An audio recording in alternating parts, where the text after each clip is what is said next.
warning sirens screamed through the metal corridors of humanity's biggest warship. Admiral Kim Hanna stood on the bridge, watching red dots disappear from the star map one by one. Each dot was a world. Each world held billions of lives. Now, they were all gone, eaten by something ancient and hungry. "Admiral, the bird people are calling us," said Park Jimin from his station. His hands shook as he worked the controls. Everyone was scared. Everyone except Hannah. She looked out the big window at the front of the ship. Golden ships flew past them like frightened fish. These were the Altarians, proud warriors who ruled 100 worlds. Now they ran like children from a nightmare. Their ships looked beautiful, but broken, carrying whatever they could save from their burning homes. Behind the golden ships came others. Crystal ships that looked like frozen tears belonged to the Xanathi, the smartest people in the galaxy.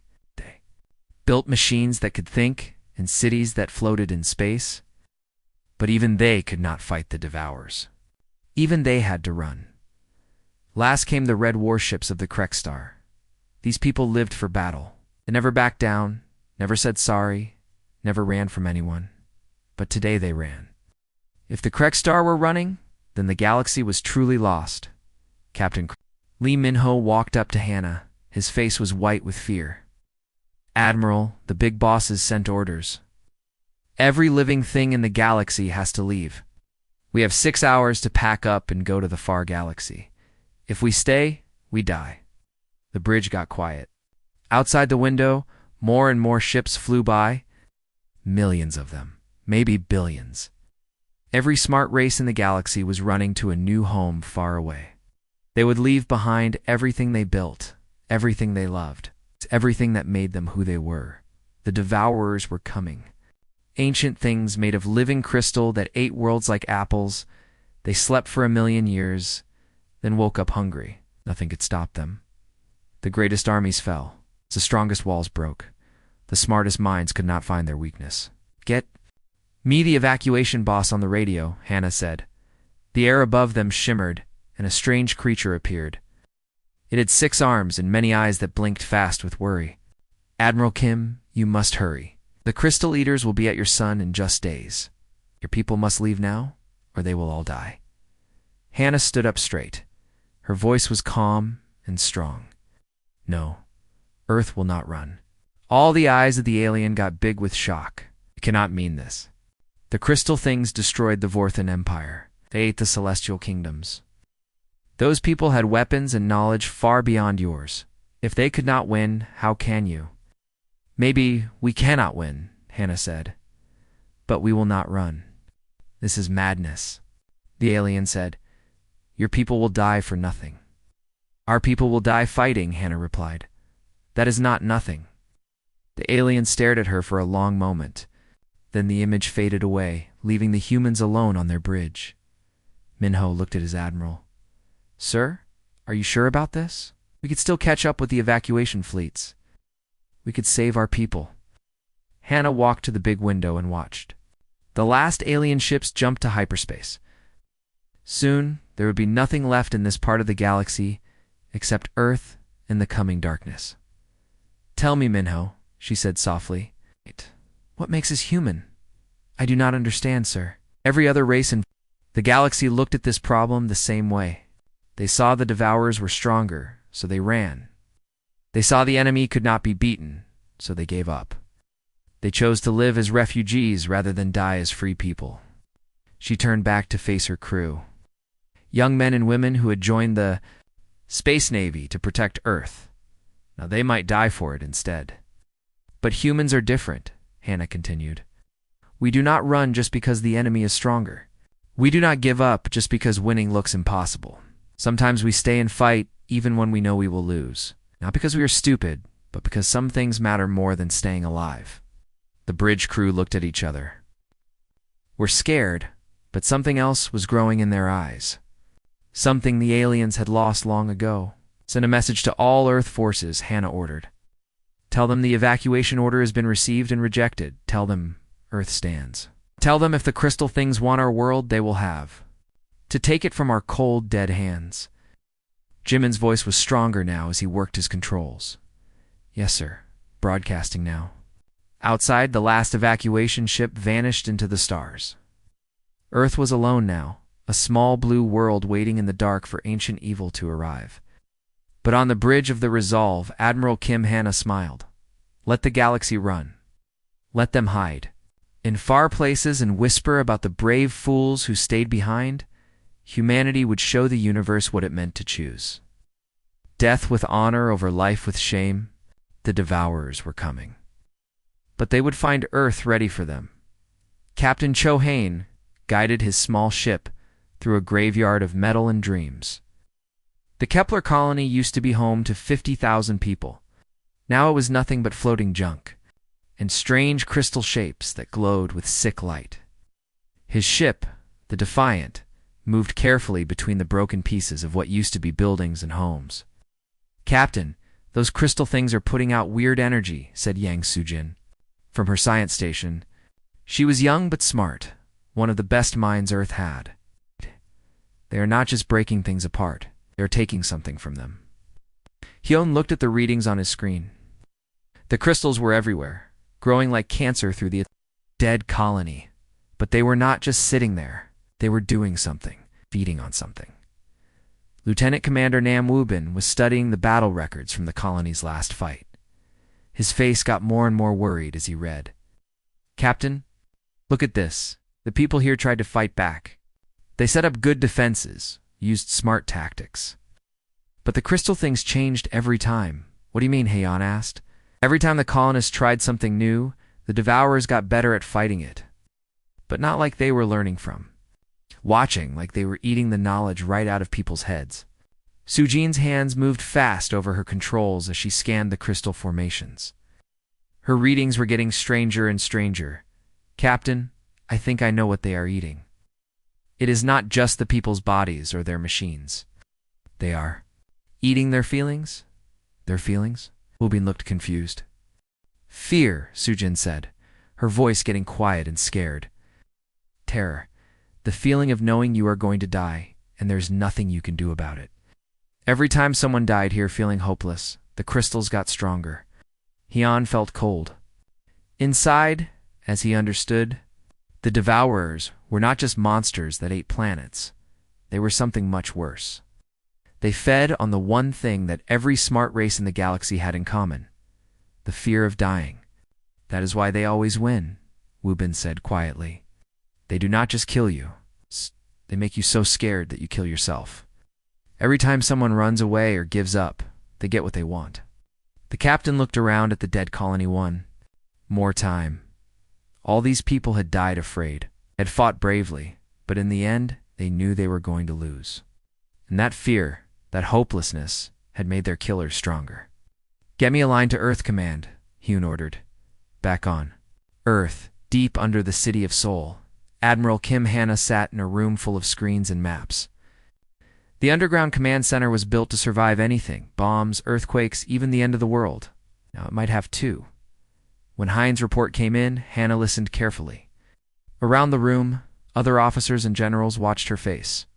As the terrible truth became clear, so General Bae Sunjo said when the report ended, "The whole galaxy has been feeding these things exactly what they want: fear and despair." Hanna nodded slowly. Every evacuation, every retreat, every moment when a civilization looked at the devourers and decided to run instead of fight, all of it made them stronger. "But what can we do?" asked General Park Mayong from her station. "If fighting them just makes them grow stronger, how can we win?" Hanna stood up and walked to the big screen that showed Earth and its defenses, small and weak compared to the great empires that had already fallen. But maybe that did not matter. "The other races all made the same mistake," she said. "They fought the devourers while being afraid of them. They died knowing they were going to lose. But what if we do something different?" "What do you mean?" they asked. Hanna's smile was not nice. It was the smile of someone who had just figured out how to hurt an enemy that thought it could not be hurt. "The crystals eat fear and hopelessness," she said. But what if we do not give them any? What if instead of dying afraid, we die angry? What if instead of running away in terror, we charge at them screaming for blood?" The room got quiet as everyone thought about this. It was crazy. It was dangerous. It might not work. But it was the first new idea anyone had come up with. "You want us to fight them without being afraid?" Park asked. "I want us to fight them while being something else," Hannah replied. "Something they have never tasted before. Something that might poison them instead of feeding them." She turned to face all the officers watching her from their screens around the world. "Send out new orders to all forces," she commanded. "No more talk about survival. No more planning for evacuation. From now on, we fight like humans, mean, stubborn, and too angry to know when we are beaten." Bay looked worried.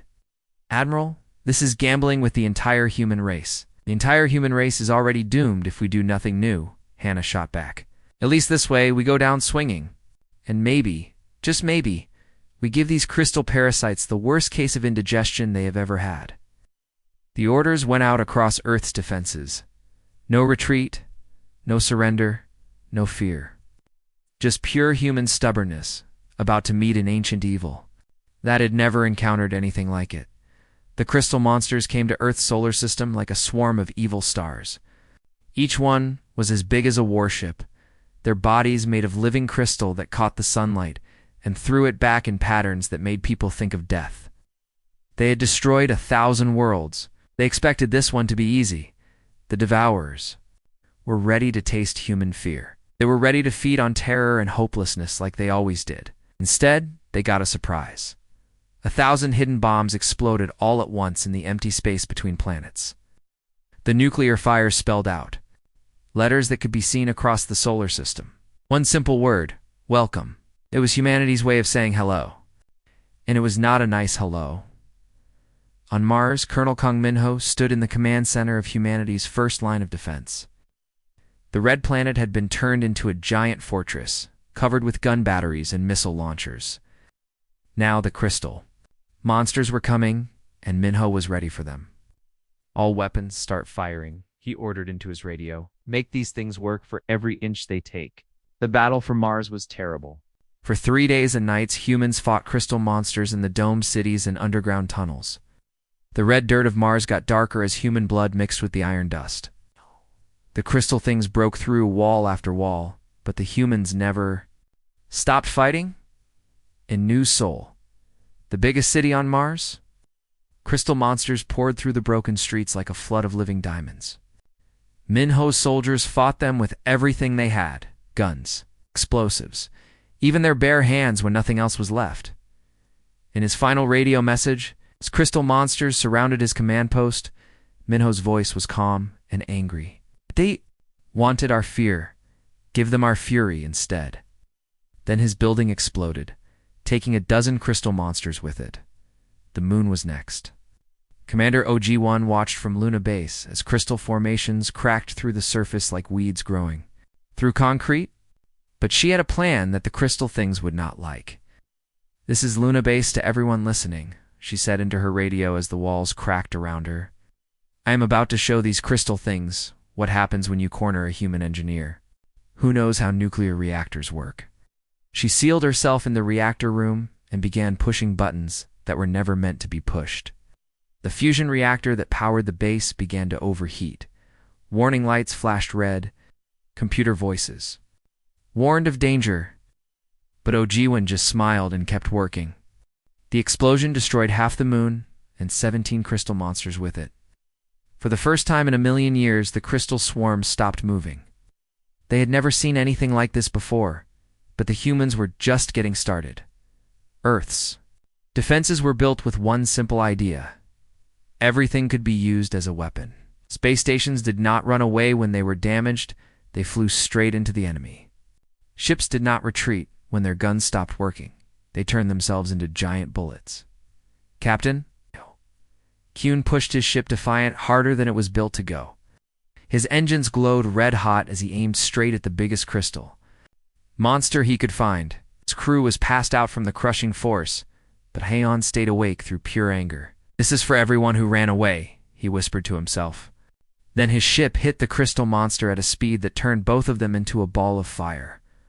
All around the solar system, humans were doing the same thing. A cargo ship rammed 3 crystal monsters before it exploded. A space station fell out. of orbit just to land on a group of the enemies. Even broken satellites were turned into bombs that hurt the crystal things. The Devourers began to feel something they had never felt before: confusion. Where was the fear they needed to eat? Was the hopelessness that made them strong? Instead of terror, they tasted something new and bitter: defiance. Every human who died fighting gave off the same feeling: not fear, but anger.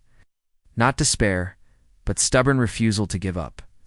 The crystal monsters had eaten the emotions of 1,000 different alien races, but they had never tasted anything like this. Human emotions were like poison to them. Every brave death made them weaker instead of stronger.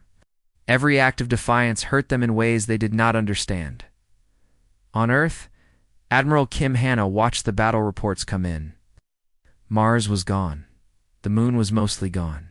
Thousands of her people were dead. But for the first time, the crystal monsters looked confused and hurt. "Keep fighting," she ordered all remaining forces. "Make every death count. Show them what humans are really made of." In space above Earth, the remaining human ships formed a circle around their home world. They were outnumbered 100 to 1. Their weapons were almost gone. Their ships were falling apart, but they were still human, still angry. Still refusing to give up, the crystal monsters had never faced anything like this. They began to understand that maybe, just maybe, they had picked the wrong planet to attack. Dr. Lim Tae-young hid in the broken remains of what used to be a famous science building in Geneva. The walls were cracked and falling down. Crystal growths covered everything like a disease, but something was wrong with them. Instead of glowing bright and steady like before, they flickered and pulsed like a sick heartbeat. Tae-young held his small computer tablet with shaking hands. The numbers on the screen made no sense. For weeks, he had been studying the crystal monsters, trying to understand how they worked. What he found changed everything. "Earth Command, can you hear me?" He spoke into his broken radio. Static-filled. The air, but finally a voice answered. "This is Earth Command." "Go ahead, Dr. Lim. I'm sending you my readings right now. The crystal things are breaking down. Something's going very wrong with them. It's far below the ground, in the deep bunkers." Under Seoul, Admiral Kim Hanna looked at the scientist's data on her screen. Her eyes got wide with surprise and hope. "Doctor, are you saying they are hurting themselves somehow?" Tae-young's voice came through the crackling radio. "Yes, Admiral. I think I understand now. These crystal monsters grew up eating fear and sadness from other races. Those feelings work together in their minds like music. But human anger and stubbornness, ... It is like playing bad music in their heads." Around the broken research building, more crystal growths were flickering and going dark. Some were even cracking apart. Tae-young had never seen anything like it. "Every time a human dies fighting instead of being scared, it hurts them," he continued. "Our refusal to give up is like poison to their minds. They cannot digest it properly." In the command bunker, Admiral Hanna felt something she had not felt in weeks. "Hope.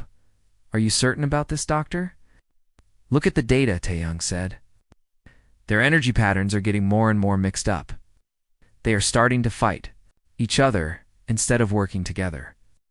I think we are actually winning this war, just not the way anyone expected." The news spread quickly through Earth's remaining forces. In hidden bunkers and broken cities, tired soldiers heard the message and stood a little straighter. Their friends had not died for nothing. Every brave death had been like a punch to the crystal monsters' minds. Lieutenant Park Ji-hai commanded.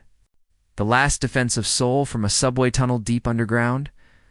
Above her, crystal monsters wandered through the empty streets, but they moved strangely now. Sometimes they attacked each other instead of looking for humans. "All units, this is Seoul Command," she said into her radio. "We just got word from the science guys. Every time we die fighting, it hurts these crystal things in their heads. So no more hiding, no more running away. Make every death count." The message went out to every human still alive on Earth. In space stations that should have been evacuated, crews locked the doors and prepared to fight to the end. In underground shelters that could have stayed hidden, people came out with weapons and anger. Wounded soldiers who should have surrendered instead tied explosives to themselves, and charged into groups of crystal monsters. Old people who should have stayed safe grabbed guns and joined the fight, carrying messages and supplies to the fighters. The crystal monsters had eaten the fear of 1,000 different alien races over 1,000,000 years, but they had never tasted anything like human stubbornness. It was like trying to eat broken glass. It cut them up inside. Dr. Lim watched through his broken window as a group of crystal monsters began fighting each other in the street below. Their beautiful flowing movements became jerky and wrong. Some of them were actually breaking apart without any human weapons hitting them. "Admiral, you need to see this," he said into his radio. "They are tearing each other apart out here. Whatever holds their minds together is falling apart." In the command bunker, Admiral Hannah looked at reports coming in from all over Earth. The crystal monsters were getting weaker and more confused. Their attacks were less organized. Some of them had stopped moving completely. "Doctor, how long do you think this will take?" she asked. "Do not know," Tae-young admitted. "But every act of defiance makes it worse for them. Every human who chooses to fight instead of hiding adds more poison to their system." General Bae Sung-ho leaned over to look at the data. "So are people dying angry instead of scared? Is actually killing these things?" "It is breaking their minds," Tae-young confirmed. "They evolved to eat fear and despair. Those emotions make them work together like a big family. But human rage and refusal to quit, it is like a disease to them. It makes them sick and crazy." "Admiral." Hannah stood up and looked at all the officers around her. They were tired and scared, but now they had something more important than fear. They had purpose. "Pass the word to everyone still fighting," she ordered. "We are not just defending Earth anymore. We are poisoning the mind of an ancient evil. Every brave death is a victory. Every act of defiance is a weapon." Above ground, the crystal monsters continued to flicker and break down. For the first time in 1,000,000 years, the Devourers were learning what it felt like to be afraid. Admiral Kim Hannah stood on the bridge of her warship, resolve as fire burned around her. Her uniform was ripped and dirty. Blood ran down her face. From a cut on her forehead, her eyes still burned with the same anger that had kept Earth fighting when everyone else ran away. The bridge was a mess. Broken glass covered the floor. Sparks flew from damaged computers. Half her crew was dead or hurt.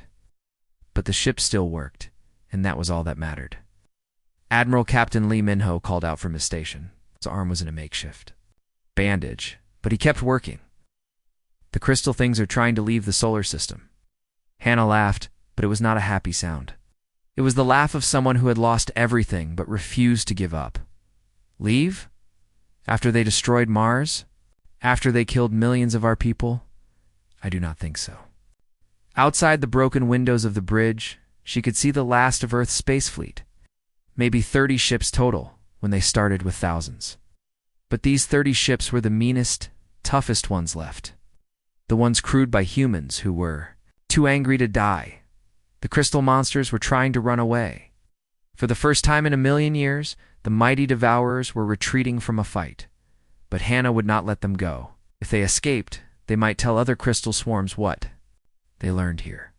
They might find a way to fight human stubbornness. "Signal all ships," Hannah ordered. Her voice carried across the radio to every human pilot still alive. "We are going to ram speed. Show these crystal things why they should have been afraid of us from the very beginning." The human ships began to move faster. Their engines glowed white-hot as the pilots pushed them beyond what they were built for. Some ships were already falling apart, but they kept accelerating anyway. Commander Osubin was the only person left alive on the destroyer Vengeance. Her ship was barely holding together, but the engines still worked. She aimed straight for the biggest cluster of crystal monsters trying to escape. "This is for Mars," she said to herself as her ship picked up speed. "This is for the moon. This is for everyone who said it could not be done." Her ship hit the crystal formation and exploded. In a ball of nuclear fire, the blast was so bright it could be seen from Earth. 17 crystal monsters died with her, all around the solar system. The same thing was happening. Human ships too damaged to fight were turning themselves into missiles, space stations that should have been abandoned were being aimed at escaping crystal formations. Even broken satellites were guided into the enemy by remote control. The crystal monsters were in chaos. Their ancient minds, poisoned by human defiance, could not work together anymore. Some attacked their own kind.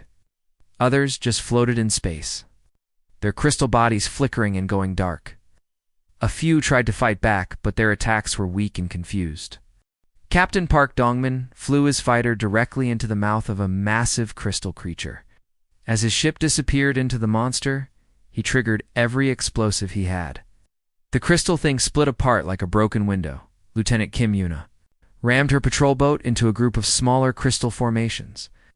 Her engines overloaded and exploded, taking out 5 of the enemy with her. On Earth, Admiral Hannah watched the battle through the eyes of her remaining pilots. Each death hurt her heart, but she also felt proud. These were her people. These were humans, showing the universe what they were truly made of. Admiral Minho reported, "We are getting strange readings from the crystal formations. Breaking down faster now." Hannah looked at her screens. The crystal monsters were not just dying from the ramming attacks, they were falling apart on their own. The poison of human stubbornness was spreading through their collective mind like a disease. "They cannot handle us," she said with grim satisfaction. "A million years of eating fear and despair, and they have no idea what to do with humans who get meaner when they are cornered." The last group of crystal monsters was trying to reach the edge of the solar system where they could jump to hyperspace. But Earth's remaining ships were faster. One by one, human vessels slammed into the fleeing enemies. Each impact was like a nail in the coffin of an ancient evil. Finally, only one crystal monster was left. It was huge, probably the leader of the swarm. It was almost at the jump point when Admiral Hannah made her decision. "All remaining ships form up on me," she ordered. "We finish this together." The Resolve and the last dozen human ships flew in formation toward the final crystal monster. Their engines were overloaded and glowing. Their hulls were cracked and leaking air, but they flew straight and true. "For Earth," Hannah said quietly. "For humanity," Minho replied. The ships hit the crystal leader all at once. The explosion lit up space like a new star. When the light faded, nothing was left but glowing dust and silence. The Devourers were gone. Every single one destroyed by a species they thought was too primitive to matter. The ancient evil that had consumed 1,000 civilizations had been defeated by human stubbornness and the refusal to die quietly in the deep bunkers of Earth. The survivors heard the news and wept. They had won, but the price was almost everything they had. Still, they were alive, they were free, and the galaxy was safe. Earth had chosen to bleed for victory, and victory was theirs.